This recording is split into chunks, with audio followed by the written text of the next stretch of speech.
What's up, everybody, and welcome back to UnWrapped. I'm Tasha Pierce. Thank you for joining me once again here at the intersection between pop culture and common sense. We are at day 101 of our second Trump presidency. Bet you didn't think we would make it, did you? But here we are. We're still standing. Of course, the dollar is down, the price of goods and services is up. And then there's that pesky little habit that this administration has of disappearing people into foreign prisons and ignoring and or jailing judges. But hey, we're still here. And that is an accomplishment in and of itself. Trump has been hit with some not so favorable polls about his first 100 days in office. And spoiler alert, he is underwater on each and every one of them, meaning that he has a disapproval rating higher than any of our past presidents for as long as these metrics have been studied, except for himself. I think this time he is lower than his first term, but his first term he started off a little underwater as well. But hey, he has an opportunity to look at the things that didn't work well in those first 100 days and to fix it. Because that's what people do. They course correct. You know, the definition of insanity is doing the same thing over and over again and expecting different results. So, what does this president plan to do? Let's say, for instance, about judges and his bringing these lawsuits that are not getting passed or not passing the smell test with judges. How will he address that? Let's see what he says. And also, we cannot allow a handful of communist radical left judges to obstruct the enforcement of our laws and assume the duties that belong solely to the President of the United States. Judges are trying to take away the power given to the President to keep our country safe. And it's not a good thing. But I hope, for the sake of our country, that the Supreme Court is going to save this, because we have to do something. These people are just looking to destroy our country. Nothing will stop me in the mission to keep America safe again. It's very simple. Keep America safe again. I guess it's safe to say we're going with the insanity route. Seems to me that he's sending out a dog whistle to the Supreme Court that, hey, you guys need to side with me and get me out of some of the mess that I'm in. And that seems to be a reoccurring theme with the Trump presidencies, both of them, is that he's very impulsive. He does the first thing that comes to his mind, and he is very dogged on getting his way about that first thing that comes to his mind. Now, with the first presidency, he surrounded himself with people in the know. People, maybe not all of them, but enough of them who would stop him from indulging in his most base urges as it pertains to being the president. This time he didn't make that mistake. He doesn't have a bunch of people around who will kind of advise, because that would be what their role is, as being advisors. They whisper something in his ear and then they sit back and watch chaos unfold. And it would be funny if we were not all being held hostage as part of it. Then there's the uncertainty around tariffs. People do not know if this refrigerator goes out, will I be able to afford to replace it immediately with a new refrigerator, a new appliance? That's just an example. There's nothing wrong with my refrigerator, and I really hope it does not take a shit. But that is something that we have to think about over the next few months. If these tariffs are not pulled back, how much are we going to be paying extra for things than we paid just months ago?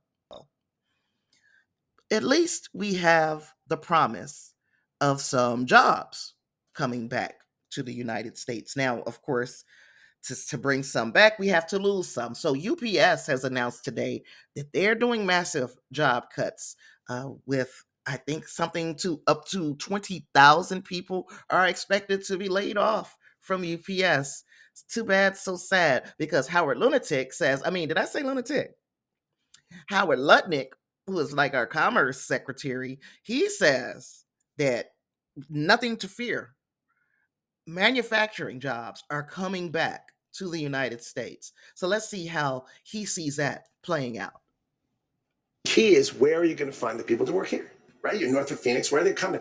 You go to the community colleges and you train people. So all the community colleges around here, Arizona State's on a Grand Canyon, all these community colleges here are training people right now, technicians, and these are really good paying jobs. You start at 70s, 80s, $90,000. These are trade craft. It's time to train people, not to do the jobs of the past, but to do the great jobs of the future. You know, this is the new model where you work in these kind of plants for the rest of your life, and your kids work here and your grandkids work here. You know, we let the auto plants go overseas. Right now, you should see an auto plant. It's highly automated, but the people, the 4,000, 5,000 people who work there, they are trained to take care of those robotic arms. They're trained to keep the air conditioned.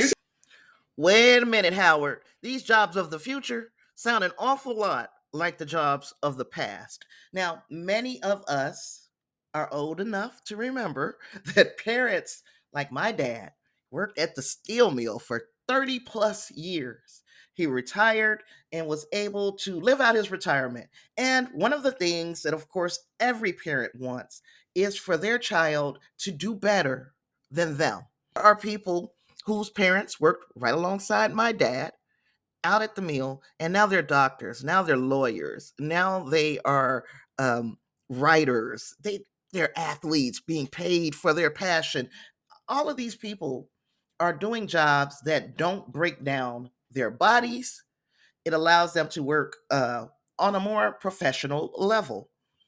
What it sounds like Howard is talking about is having a factory be the only job in town. And you work there, and then your kids work there, and then your grandchildren work there.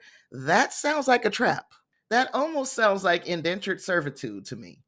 No, people should have those jobs available to them if that's what they choose. It shouldn't be the only choice. And when they pull away education, when they pull away diversity initiatives, when they pull away funding for all of these different programs that would ensure your child has a better chance at excelling than you did, well, it sounds to me, yeah, it sounds to me like regression. It doesn't sound like progress. And that is one of the things, like it or hate it, United States has been on a path of progress since World War II, and we've gotten to the point where we can outsource these types of jobs that Lunatic is talking about. We want jobs that are better than what we outsource to other people, because if Americans wanted those jobs, they would never have outsourced them. Of course, you would have to pay your workers more here, but that is one of the perks, or it should be, of living in the United States, that we command higher wages, that these lower level kind of manufacturing jobs go to places that need those types of jobs, who specialize in that type of work. Because I can guarantee you, there are not very many Americans right now who want to do the kind of work that Howard Lunatic is talking about. So it's looking like everything is bad. It's all bad. The economy is bad. Our morale in this country is bad. It's low. It's going down. Of course, yes, you have the 40% of people, or 45 in some cases percent of people, who are really digging what Trump is doing. But then there's that 50 plus percent that are wondering when we wake up out of this hell. We can always look to tomorrow. We can always look to tomorrow. Tomorrow is May 1st. There are a lot of people planning on hitting the streets tomorrow and doing a little protesting. There are even some people who are talking about general strike. Now, this general strike that is set for May 1st, I am not going to dissuade anybody from participating in this strike, but what we have here is a one day thing. And that 1 day thing might inflict a little pain on the totality of the machine, but it's not that sustained general strike that I've been talking about. Now, I will be doing a live stream that is talking more about the general strike, the way that I envision it, and some people who are putting that together. So look for that within the next couple of days. But yeah, 101 days, things ain't good, y'all. They're not good. And it's looking bad for the next 100 days. But again, this is our time to organize. This is our time to communicate. This is our time to figure it out what it is we would want. How do we want to see this country come out of this situation? Because it will not be an overnight thing. So, because coming out of this situation will not be an overnight thing. So, yes, there are some things that we're going to want now, but we need to be looking at the very near future and what that would look like to us.